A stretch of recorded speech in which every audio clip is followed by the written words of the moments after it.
ان الحمدللہ والصلاۃ والسلام علی اشرف الانبیاء والمرسلین صلی اللہ علیہ وآلہ وسلم وعلی آلہ واصحابہ اجمعین آمین۔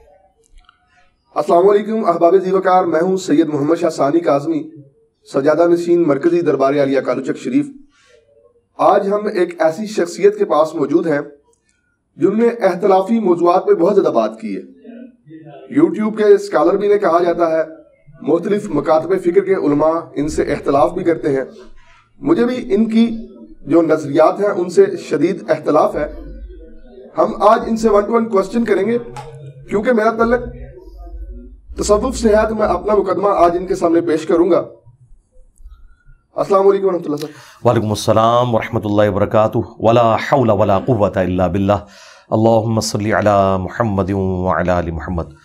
سید صاحب، ہماری خوش نصیبی ہے کہ آپ نے بجائے یہ کہ ہمارے بارے میں کوئی ایسی رائے قائم کریں جو علماء کے اکسانے کے اوپر ہو، جو بھی آپ کی ریزرویشنز ہیں آپ ڈائریکٹلی آگے پوچھیں۔ یہ بڑی خوشی کی بات ہے کہ آپ نے جرأت دکھائی ہے، ایک گدی نشین ہوتے ہوئے بھی آپ نے اپنا موقف ہمارے سامنے رکھنے کی، اور ہمارا موقف قرآن و سنت کی دلائل کی روشنی میں آپ پوچھیں۔ انشاءاللہ ہم جہاں پر آپ کی بات ریزنیبل ہوگی ایکسیپٹ کریں گے، اور جہاں پر اختلاف ہوگا وہ آپ کو قرآن و سنت کی روشنی میں انشاءاللہ جی جزاک اللہ سر۔ اچھا سر، سب سے پہلے میرا آپ سے سوال ہے کہ صوفیاء نے، ہم نے شروع سے ہی سنا ہے اور ہندوستان کی تاریخ کی کتب اٹھا کر بھی آ کے دیکھیں تو یہاں پہ تبلیغ اسلام کے بارے میں صوفیاء کی کافی خدمات ہیں۔ میں نہیں کہتا وہ معصوم تھے، غلطیاں واقعتاً ہوئی ہیں، اور زیادہ تر جو غلطیاں آپ ہائی لائٹ کرتے ہیں وہ بعد میں آنے والے لوگوں نے ہائی لائٹ کی ہیں، انہوں کے معاملے میں ہوئی ہیں۔ تو صوفیاء کی کم سے کم اس معاملے میں تو آپ تعریف کر دیا کریں۔ جی بالکل تعریف کرتا ہوں۔ دیکھیں، اللہ تبارک و تعالیٰ جس سے چاہے دین کا کام لے لیتا ہے۔ ہم نے کسی ویڈیو کے اندر صوفیاء کی اس حوالے سے جو کنٹریبیوشن ہے اس کا انکار نہیں کیا۔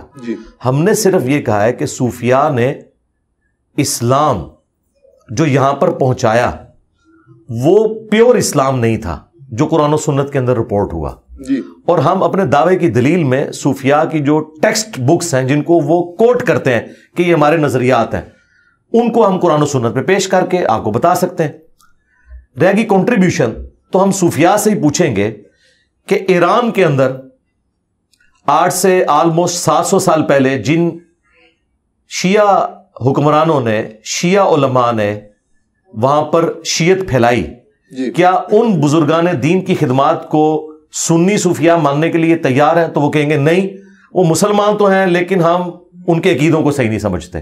بس ہم بھی صوفیاء کو مسلمان سمجھتے ہیں، ان کے عقیدوں سے اختلاف رکھتے ہیں کتاب و سنت کی روشنی میں، اور خود بخاری اور مسلم سے ایک حدیث ایسی ہے کہ جو یہ لوگ اپنے مخالفین کے لیے پیش کرتے ہیں۔ مثلا آج ڈاکٹر ذاکر نائک نے سینکڑوں ہندوؤں کو کیمرے کے اندر کلمہ پڑھایا ہے، جس کی پاداش میں حضرت ابراہیم علیہ السلام کی طرح انہیں غریب الوطنی کی زندگی گزارنی پڑ رہی ہے۔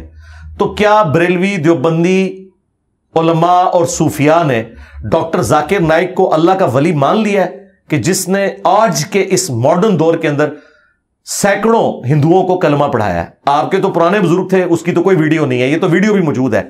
تو اس کے جواب میں وہ یہ کہیں گے کہ ہم ذاکر نائک کے عقیدوں کو صحیح نہیں سمجھتے، اس کا کلمہ پڑھانا ٹھیک ہے، وہ اللہ تعالیٰ فاسق سے بھی کام لے سکتا ہے۔ بخاری مسلم کی وہ حدیث کوٹ کر دیں گے جو میں نے ذکر کیا کہ اللہ تعالیٰ چاہے تو فاسق سے بھی دین کا کام لے لیتا ہے۔ وہ ایک جنگ کے دوران ایک مسلمانوں کی طرف سے شخص لڑ رہا تھا جو قانوناً صحابی تھا، لیکن نبی علیہ السلام نے فرمایا یہ جہنمی ہے۔ تو صحابہ کہتے ہیں ہمیں بڑا وسوسہ آیا کہ اس نے تو اتنے کافر قتل کیے ہیں اور اتنی دلیری سے لڑ رہا ہے، یہ جہنمی کیسے ہے؟ تو ایک صحابی اس کے پیچھے ہو لیے، اینڈ پہ جب وہ زخموں کی تاب نہ لا سکا تو اس نے ایک تلوار زمین میں گاڑ کے اپنے آپ کو اس پہ گرا کے خودکشی کر لی۔ تو وہ صحابی وہاں سے نعرہ مارتے ہوئے آئے، صدق رسول اللہ، رسول اللہ نے سچ کہا تھا۔ پھر نبی علیہ السلام نے حضرت بلال سے کہا کہ اٹھو اور اناؤنسمنٹ کر دو کہ آخرت کا دار و مدار خاتمے کے اوپر ہے، بعض اوقات اللہ تعالیٰ فاسق سے بھی دین کا کام لے لیتا ہے۔ فاسق چھوڑ دیں، کافروں سے اللہ نے دین کا کام لیا ہے۔ آج یوٹیوب کے ذریعے، انٹرنیٹ کے ذریعے جو پوری دنیا کے اندر اسلام کی دعوت پہنچ رہی ہے، آپ گھر بیٹھ کے سعودی عرب کی نماز دیکھ رہے ہیں، حرم مکہ، حرم مدینہ کی زیارت کر رہے ہیں، روزہ شریف کی زیارت کر رہے ہیں۔ یہ ٹیکنالوجی اجمیر شریف والے بزرگوں نے نہیں دی، بغداد شریف والوں نے نہیں دی، بریلی شریف والوں نے نہیں دی، دیوبند شریف نے نہیں دی، بلکہ یہ گوروں کی ٹیکنالوجی ہے. تو یہ بہت بڑی بات ہے. یہ بخاری مسلم جو پرنٹ ہو رہے ہیں, قرآن پرنٹ ہو رہے ہیں, یہ کافروں کے پرنٹنگ پریس کے اوپر ہے. تو یہ گوروں کی بہت بڑی کنٹریبیوشن ہے. ایون جو میں نے پگڑی باندھی ہوئی ہے, یہ کپڑے جو میں نے پہنے ہوئے ہیں, یہ ان مشینوں کے اوپر بنے ہیں جو مسلمانوں کی بنائی ہوئی نہیں ہے. تو اللہ تعالیٰ فاسق کیا کافر سے بھی دین کا کام لے لیتا ہے, لیکن اس کی بنیاد کے اوپر اس کے عقیدے صحیح نہیں ہو جائیں گے. جس طرح کے صوفیاء کے نزدیک ڈاکٹر ذاکر نائک کا سینکڑوں ہزاروں ہندوؤں کو کلمہ پڑھانا اس بات کی دلیل نہیں ہے کہ ذاکر نائک کے عقیدے صحیح ہیں, وہ نہیں مانتے نا. تو بالکل اس طریقے سے ہم بھی صوفیاء کے عقائد سے اختلاف رکھتے ہیں, اگرچہ انہیں مسلمان سمجھتے ہیں. ان کی غلطیاں قرآن و سنت کی روشنی میں ہائی لائٹ کریں گے, ان کی آخرت کا معاملہ اللہ کے سپرد کریں گے. یہ بات ٹھیک ہے. اچھا سر, آپ ہمارے اسلاف کو کبھی چشتی دجال کہتے ہیں, کبھی آپ اشرف علی دجال کہتے ہیں, کیونکہ میں دیوبند مکاتب فکر کے جو علماء ہیں میں ان کی بھی بڑی قدر کرتا ہوں. تو اتحاد امت کے ایک اعتراف سے میں بات کر رہا ہوں کہ آپ جب انہیں اشرف علی دجال کہیں گے, چشتی دجال کہیں گے, تو پھر اتحاد امت کی بات جو آپ کے منہ سے نکلتی ہے وہ تو بے معنی ہو جاتی ہے. دیکھیں, میں نے کسی ویڈیو میں اشرف علی دجال یا چشتی دجال کا لفظ یوز ہی نہیں کیا. یہ دجال کا لفظ میں نے غلام احمد قادیانی کے لیے یوز کیا. البتہ یہ ضرور ہے کہ میں نے یہ کہا کہ جس طرح غلام احمد قادیانی دجال نے ختم نبوت کے اوپر ڈاکہ مارا, اس طریقے سے جو بھی ختم نبوت کے اوپر ڈاکہ مارے اور اپنے نام کا کلمہ پڑھوائے, چشتی رسول اللہ کہہ کے یا اشرف علی رسول اللہ کو انڈورس کرے, وہ کس منہ سے ختم نبوت کے اوپر بات کر سکتے ہیں. یہ میں نے بات کی. اب رہ گیا دجال, تو ہم یہاں سے شروع کر لیتے ہیں. کیا بریلوی اشرف علی تھانوی صاحب کا کلمہ انڈورس کرنا, لا الہ الا اللہ اشرف علی رسول اللہ اور اللہم صلی علی و نبینا اشرف علی, نعوذ باللہ, کیا اس بات کے اوپر بریلوی علماء اور ان کے بزرگ کیا اشرف علی تھانوی کو رحمت اللہ علیہ اور مفتی اعظم اور حکیم الامت مانتے ہیں؟ وہ تو کہتے ہیں کذاب ہے, دجال ہے, گستاخ رسول ہے. اعلیٰ حضرت نے تو حسام الحرمین میں اشرف علی تھانوی کو کافر ڈکلیئر کیا اور کہا کہ اس کے کفر میں شک کرنے والا بھی کافر ہے. تو جب بریلویوں کے بزرگوں نے اشرف علی تھانوی کو کافر ڈکلیئر کیا ہوا ہے, تو اس کے مقابلے پہ میرا یہ کہنا کہ مجھے ان سے علمی اختلاف ہے اور یہ ان کا عقیدہ ختم نبوت کے منافی ہے, تو بہت چھوٹی چیز رہ جاتی ہے. اتحاد امت کیسے ہو سکتا ہے؟ فساد امت کی بنیاد پہ تو اتحاد امت نہیں ہو سکتا نا. کیا بریلوی علماء تیار ہیں کہ اشرف علی تھانوی کی گستاخانہ عبارتوں کو وہ صحیح سمجھتے ہوئے ان کے ساتھ اتحاد امت کر لیں؟ وہ کہتے ہیں اتحاد امت ہو ہی نہیں سکتا. اسی طریقے سے دیوبندی بھی بریلویوں کے ساتھ کبھی بھی اتحاد امت نہیں کر سکتے, کیونکہ المحند علی المفند میں ان کے بزرگوں نے انہیں شیطانی لشکر کہا ہوا ہے. میں اتحاد امت کی جو بات کرتا ہوں نا, یہ بالکل ڈیفرنٹ ہے. ہمارے نزدیک اتحاد امت یہ ہے کہ اپنے اپنے بزرگوں کو چھوڑ دو, اس شخص کے ساتھ اپنی نسبت جوڑو جس کی قبر مدینے میں ہے صلی اللہ علیہ وآلہ وسلم.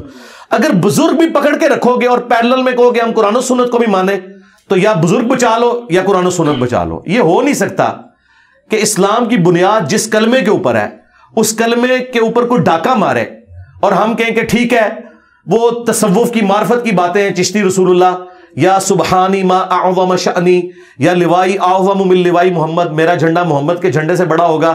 آپ یہ عقیدہ رکھیں, آپ کے تو نقشبند سلسلے کے بزرگ ہیں وہ بایزید بستامی, آپ کے ہم یہ عقیدہ بھی رکھیں اور پیرلل میں آپ ہمارے ساتھ اتحاد امت کریں. اتحاد امت تو ہوگا, امت کس کی ہے؟ بایزید کی, اشرف علی تھانوی کی یا محمد رسول اللہ کی؟ پہلے تو یہ ڈیسائیڈ کریں. اتحاد امت محمدیہ کی بات ہو رہی ہے, اتحاد امت دیوبندیہ, اتحاد امت نقشبندیہ, اتحاد امت بریلویہ, اتحاد امت قادریہ کی بات تو نہیں ہو رہی نا. امت تو اس شخص کی ہے جس کی قبر مدینے میں ہے, جو شخص اس کے ساتھ غداری کرے, ٹھیک ہے, اس کی عظمت اپنے کھاتے میں ڈلوائے, تو ہم اس کے ساتھ کیسے اتحاد کریں؟ ہمارا جھگڑا یہ ہے کہ ان بزرگوں کی کتابوں میں گستاخانہ عبارتیں اور ان کے ماننے والے ان گستاخیوں کو اون کرتے ہیں اور وہ کہتے ہیں ٹھیک لکھے, آپ کو سمجھ نہیں آئی. ہم کہتے ہیں آپ ہمیں نہ سمجھائیں, اپنی پبلک کو جسٹیفائی کریں. میرے سے پہلے کیا بریلویوں نے کبھی کہا تھا کہ چشتی رسول اللہ والی کتاب بدل گئی ہے؟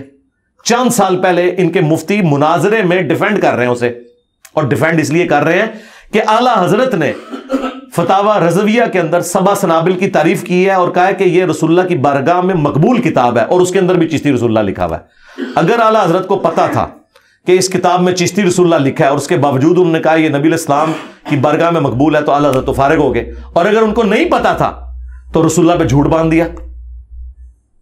اور یہ بھی نہیں کہ یہ اعلیٰ حضرت کے بعد ایڈ ہوا ہے. ہمارے پاس فارسی کے کلمی نسخے اعلیٰ حضرت کے زمانے کے پرنٹڈ موجود ہیں, ان میں چشتی رسول اللہ موجود ہے. اصل بات یہ ہے کہ ان کو پتہ ہی نہیں تھا.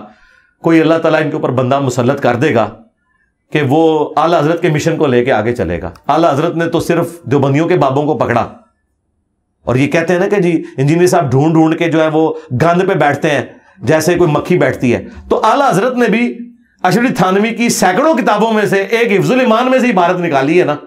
باقی کتابیں کیوں نہیں؟ وہ کہتے ہیں فارغ باقی کتابیں. جی جی ہاں کہتے ہیں نا. تو تھوڑے بابے نہیں فارغ کہتے ہیں جی ایک چھوٹی سی بھی گستاخی ہو جائے تو بندہ فارغ ہو جاتا ہے. آپ نقشبند سلسلے سے آپ کے سب سے ڈومیننٹ بزرگ جو ہیں شیخ احمد سرندی ہیں, انہوں نے اپنے ملفوظات کے اندر لکھا ہے کہ میں 1000 سال کا مجدد ہوں. ہم نے ان سے پوچھا ہے کوئی ضعیف حدیث بتا دو. حدیث تو ابو داؤد اور حاکم میں ہے 100 سال کے مجدد کی. یہ اس نے کہاں سے اپنے آپ کو خود ڈکلیئر کر دیا مجدد اور 1000 سال کا. اور پلس اس نے کہا ہے کہ مجھے جتنی شانیں ملی ہیں میں اللہ سے امید کرتا ہوں اس کا کچھ حصہ امام مہدی کو بھی مل جائے گا. وہ اپنے آپ کو امام مہدی تو بڑا سمجھتا ہے. اندازہ کرو, مہدی کی تعریف میں تو ابو داؤد میں مسند احمد میں حدیثیں ہیں, اور تو کہہ رہا ہے کہ مجھے جو کچھ ملا ہے اس کا کچھ حصہ مہدی کو بھی ملے گا. اور اس سے بڑھ کے جو جھوٹ بولا, اس نے کہا کہ اس امت میں اگر کوئی نبی ہوتا تو وہ فقہ حنفی کے مطابق عمل کرتا. اندازہ کرو انہاں دا لیول. تم نبیوں کو فقہ حنفی کے انڈر کر رہے ہو. اور کہا کہ ہمارے بزرگوں نے کشف کے ذریعے دیکھا ہے کہ قرب قیامت میں جب عیسیٰ ابن مریم آئیں گے تو فقہ حنفی کے مطابق عمل کریں گے. یہ نہیں کہ وہ مقلد ہوں گے, ان کا اجتہاد بھی فقہ حنفی سے مل جائے گا. یار اندازہ کرو, جب سنیوں کی کتابیں بخاری اور مسلم ہیں تو حضرت عیسیٰ علیہ السلام نے بخاری مسلم پہ عمل کرنا ہے یا فتاوی عالمگیریہ کے اوپر عمل کرنا ہے؟ مسلم شریف میں تو موجود ہے کہ عیسیٰ ابن مریم تم میں آئیں گے اور تمہیں اللہ کی کتاب اور اس کے نبی کی سنت کے مطابق چلائیں گے. تو اللہ کے نبی کی کتاب تو قرآن ہے اور اس کی سنت بخاری مسلم ہے. حضرت عیسیٰ علیہ السلام بھی بخاری مسلم پہ ہی عمل کریں گے, اور وہ امام بخاری امام مسلم کے پیچھے نہیں ہوں گے. اس کے اندر احادیث جو رسول اللہ کی ہیں صلی اللہ علیہ وآلہ وسلم. اور یہ وہ باتیں جب ہم ہائی لائٹ کرتے ہیں, کل تک تو مکتوبات شریف جو ہے تصوف کا سرمایہ تھے, آج انہی مکتوبات شریف سے جب ہم عبارتیں پیش کر رہے ہیں تو یہ کہہ رہے ہیں انجینئر صاحب گستاخی کر رہے ہیں. تو بڑی زیادتی والی بات ہے. یعنی ہم جو بات کر رہے ہیں اس کا جواب دیں. اچھا سر, مزارات کے حوالے سے آپ ایک حدیث پیش کرتے ہیں کہ قبر پہ عمارت نہ بناؤ. جی ہاں جی. تو اگر قبر کچی ہو تو جو مزار بنایا گیا وہ تو زائرین کے بیٹھنے کے لیے بنایا گیا, کہ وہ بارش میں اگر آندھی میں کہیں آتے ہیں احصال ثواب کی نیت سے, تو اس میں کیا حرج ہے؟ اس میں حرج یہ ہے کہ نبی علیہ السلام کی 3 بیٹیاں جوان شادی شدہ حضور کی زندگی میں فوت ہوئی ہیں. آپ نے اپنے مبارک ہاتھوں سے دفنایا. دنیا کا کون سا بابے کا مزار ہے جو سیدہ زینب, سیدہ ام کلثوم, سیدہ رقیہ کے مزارات کا مقابلہ کر سکے؟ مجھے بتائیں. نبی علیہ السلام نے کوئی اس کے اوپر قبہ نہیں تعمیر کروایا کہ لوگ آ کے میری بیٹیوں کے مزار کے اوپر بیٹھے. اس کے بعد سیدہ فاطمہ جب فوت ہوئی تو کیا مولا علی علیہ السلام نے ان کا کوئی مزار بنوایا تھا؟ یہ جو مزارات سعودی حکومت نے گرائے ہیں نا, یہ مزارات نبی علیہ السلام کی وفات کے 650 سال بعد بنائے گئے تھے. جو مزار حضور کے 650 سال بعد بنے, ٹھیک ہے, اور اس کے 400 سال بعد انہیں گرا دیا جائے تو مزار شہید کہاں سے ہوئے؟ جو خود جس کو کہنا چاہیے حلال ہی نہیں تھے بننے میں, وہ شہید کہاں سے ہوئے؟ اگر حلال ہوتے تو صحابہ کرام بناتے, مولا علی بنا دیتے مزار نبی علیہ السلام کا, گنبد لا کے رکھ دیتے. نہیں, ایسا نہیں ہوا. تو نبی علیہ السلام ہمارے لیے رول ماڈل ہے نا. تو یہ جو کہتے ہیں زائرین کے لیے کرتے ہیں, اسلام کوئی مطلوب ہی نہیں ہے. اسلام میں تو یہ ہے کہ قبروں پہ جا کے آخرت کی یاد آئے, وہ کچی قبروں کو دیکھیں, اللہ کے حضور ان کے لیے دعا کریں. مسلم شریف میں حدیث ہے, میں تمہیں حکم دیتا ہوں قبروں پہ جاؤ تاکہ آخرت کی یاد آئے. بس یہ مقصد تھا. مزارات پہ جانا تو کوئی مقصد نہیں تھا. اور پھر مجھے بتائیں, جو مزارات رسول اللہ کی مخالفت میں بنائے گئے ہیں, مسلم شریف میں حدیث ہے تو میں منع کرتا ہوں قبروں کو پکا مت کرنا, ان پہ عمارت مت بنانا. آپ کیا نبی کے ساتھ ٹکر لیں گے کہ یا رسول اللہ تو نہیں پتا, تسی منع تے کیتا سی لیکن زائرین واسطے ضرورت تھی. مجھے بتائیں, اللہ کے نبی علیہ السلام امت کے حق میں جو ضرورت تھی کیا وہ بتا کے نہیں گئے امت کو؟ اگر اس کی الٹ بات کی ہو تو پھر تو آپ کے لیے لمحہ فکری ہے کہ آپ کس نبی کو مان رہے ہیں. بھائی ہمارے نبی وہ ہیں جن کے والد کا نام عبداللہ تھا, ان کی والدہ کا نام آمنہ تھا, ان کی قبر مدینہ شریف میں ہے, اور تسی کہڑے نبی نو مانتے ہو؟ اپنا ذرا تعارف کرواؤ. جدھر لوکی کلمہ پڑھتے او محمد اور ہاں, تو تسی دسو کیڑے محمد نو مانتے ہو؟ اس محمد کو کہ جس کی کتاب قرآن ہے اور اس کے ماننے والوں نے بخاری مسلم لکھ کے ان کی سنتیں امت تک پہنچائیں, یا کسی اور محمد کو مانتے ہیں؟ پہلے تو ہم یہ کلیئر کریں گے کہ آپ کس محمد کو مانتے ہیں صلی اللہ علیہ وآلہ وسلم. اچھا سر, اگر میں یہ کہتا ہوں دعا میں کہ اے اللہ میرے اعمال اس قابل نہیں کہ میں تیرے سامنے بطور وسیلہ پیش کر سکوں، میرے پاس ایک نسبت ہے کہ میں تیرے نبی کا امتی ہوں، اگر یہ نسبت پیش کر کے میں اللہ سے حاجت پیش کرتا ہوں تو پھر یہ کیسے مسئلہ استعانت کے حرام ہوا یا کیسے شرک ہوا؟ نہیں، استعانت اور شرک نہیں ہے یہ، اس کو تو ہم کوئی شرک نہیں کہتے. استعانت تو یہ نہیں، وسیلہ بالکل ڈیفرنٹ چیز ہے جی. پہلی بات یہ ذہن میں رکھیں، اردو زبان ہم سب کو آتی ہے جی. ایک بندہ کہتا ہے یا علی مدد جی، وہ تو ڈائریکٹ حضرت علی کو پکار رہا ہے، اور ایک بندہ کہتا ہے کہ اے اللہ حضرت علی تیرے مقبول بندے تھے، جو تو حضرت علی سے محبت رکھتا ہے اس محبت کا وسیلہ میں تجھے پیش کرتا ہوں جی، میرا فلاں کام کر دے. تو اس کو کون غلط کہتا ہے جی؟ یہ تو اللہ کی صفت ہے. آپ یہ بھی کہیں کہ اے اللہ جو تجھے تیرے نبی سے، ان کے اہل البیت سے، ان کے صحابہ سے محبت ہے، یہ اللہ کی صفت ہے محبت کرنا، اس تیری صفت کا وسیلہ میں تجھے پیش کرتا ہوں تو آپ کریں.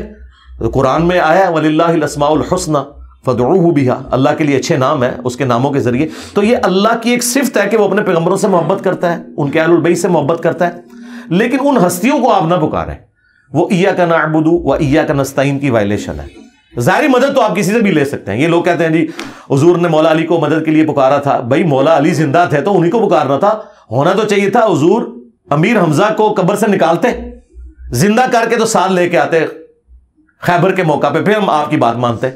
کیونکہ آرمی چیف تو امیر حمزہ تھے، حضرت علی تو بعد میں آیا نا مین سٹریم کے اندر. پہلے بھی ٹاپ میں تو تھے لیکن مین ٹاپ کے اوپر امیر حمزہ تھے. آرمی چیف تو وہ تھے نا بدر میں بھی احد میں بھی. تو حضور ان کو قبر سے نکال کے کیوں نہیں لیا؟ اس لیے کہ جو دنیا سے چلا گیا. تو مولا علی آج دنیا میں موجود ہوں تو ہم اپنے مسائل کا حل انہی سے جا کے دعائیں کروائیں گے. اور اس کے ثبوت میں وہ بخاری کی حدیث ہے 1010، یہ حضرت عمر کا عقیدہ ہے. انا کننا نتوسل الیک بنبینا، اے اللہ پہلے ہم تیرے نبی کے وسیلے سے تیری طرف متوجہ ہوتے تھے، اب ہم تیرے نبی کے چچا کو لے کے آئے، ان کی دعا کی برکت سے بارش نازل فرما. حضرت عمر قبر رسول سے جا کے کیوں نہیں مانگ رہے؟ حضور کے چچا کو لائے ہیں اور ان سے دعا کروائیے. تو نیک بندوں سے آپ دعائیں کروائیں، ان نیک بندوں سے جو اللہ کی عبادت کرتے ہیں، جو اپنی عبادت کرواتے ہیں، ان نیک بندوں سے نہیں. ہم ان کو نیک نہیں مانتے. تو وسیلہ اور توسل بالکل الگ چیز ہے. آپ نیک اعمال کا وسیلہ پیش کریں، آپ اللہ کے اسماء کا وسیلہ پیش کریں، اللہ کی جو اپنے پیغمبروں سے محبت ہے، اہل البیت سے محبت ہے، اس کا وسیلہ پیش کریں. یہ وہ سارے ہیں جو بخاری مسلم سے ثابت ہیں. لیکن ونس آپ کسی بابے کو ڈائریکٹ پکاریں گے اور پھر آپ کہیں گے نہیں میں جو اس کو پکار رہا ہوں اس کا مطلب یہ ہے کہ اے اللہ فلاں بابے کو میری خبر کر دے، وہ قبر میں بیٹھ کے میرے لیے دعا کرے گا اور تو دعا قبول. یار اتنی لمبی ایکویشن کہیں قرآن حدیث میں لکھی ہوئی ہے. قرآن میں انبیاء کی دعائیں رپورٹ ہوئی ہیں، کوئی ایک دعا بتائیں. اس کے الٹ ملتا ہے وَإِذَا سَأَلَكَ عِبَادِي عَنِّي فَإِنِّي قَرِيبٌ أُجِيبُ الدَّعْوَةَ الدَّاعِ إِذَا دَعَانِ. اے میرے نبی جب میرے بندے آپ سے میرے بارے میں پوچھیں نا تو مجھے بتائیں اللہ کا تعارف جو ہے بابا کروائے گا یا اللہ کا نبی کروائے گا؟ صحابہ کرام جب پوچھتے تھے تو کہا گیا کہ فرماؤ کہ میں ہر بندے کے بالکل قریب ہوں، ہر پکارنے والے کی پکار کو سنتا ہوں. وہاں تو کوئی وسیلہ واسطہ نہیں ڈالا بیچ میں.